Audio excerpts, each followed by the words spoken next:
Afternoon. First, I want to apologise for the poor quality of this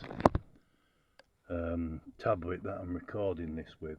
But interesting thing about these combined buck boost converters, so you can set your output, which here we are, kind of 5 volt, and I'm pushing 6 volt into it, but I can put, you know, kind of 4 volt in, still get 5 volts out because it'll boost, and if I've got 6 volt in, then it's going to drop it down in buck mode.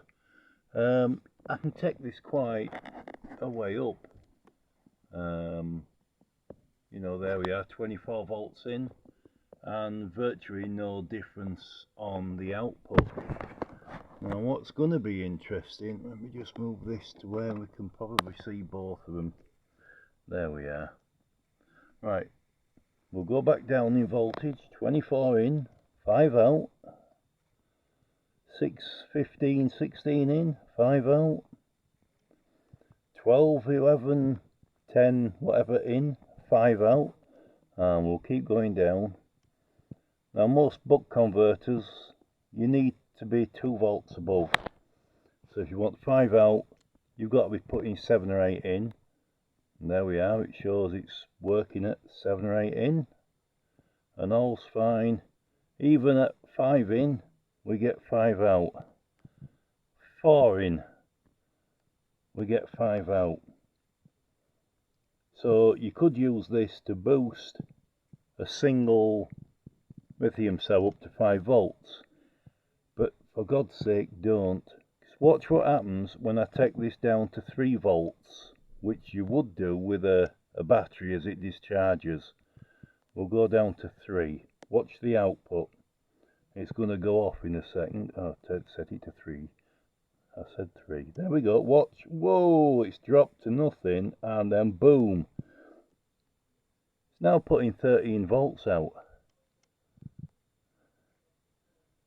I don't know why. Don't know why at all. I can only think that at 3 volts it's the minimum voltage that the buck converter kind of side of it's working at, and so the boost is knocking it up to 13 volts internally, but then it's not taking that 13 back down to 5, and we're getting 13 volt on the output. What happens at 2, he says, because I haven't tried 2. 2 volts, yeah, it fails, which is understandable. You don't want to be taking any battery under 2 volts.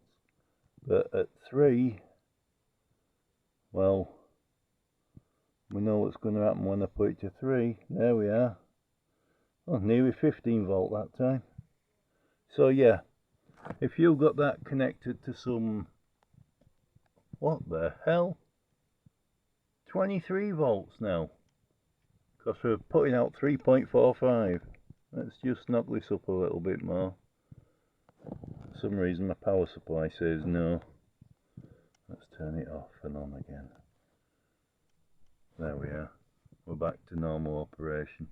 Yeah, so by the looks of that, 3.45 is the critical voltage at which this thing just goes completely tits up. Don't trust them. Do not trust them at all. If you're going to be putting a voltage in, that might drop. In fact, if we're using this to get 5 volts from a 12 volt supply, and you unplug the 12 volt supply from the wall, as that input voltage drops and crosses the 4 to 3 volt point, what's this going to do? So every time you switch it off at the wall, you're going to get a 14 volt spike out of this into your, well, whatever it is. Yeah. Not recommended.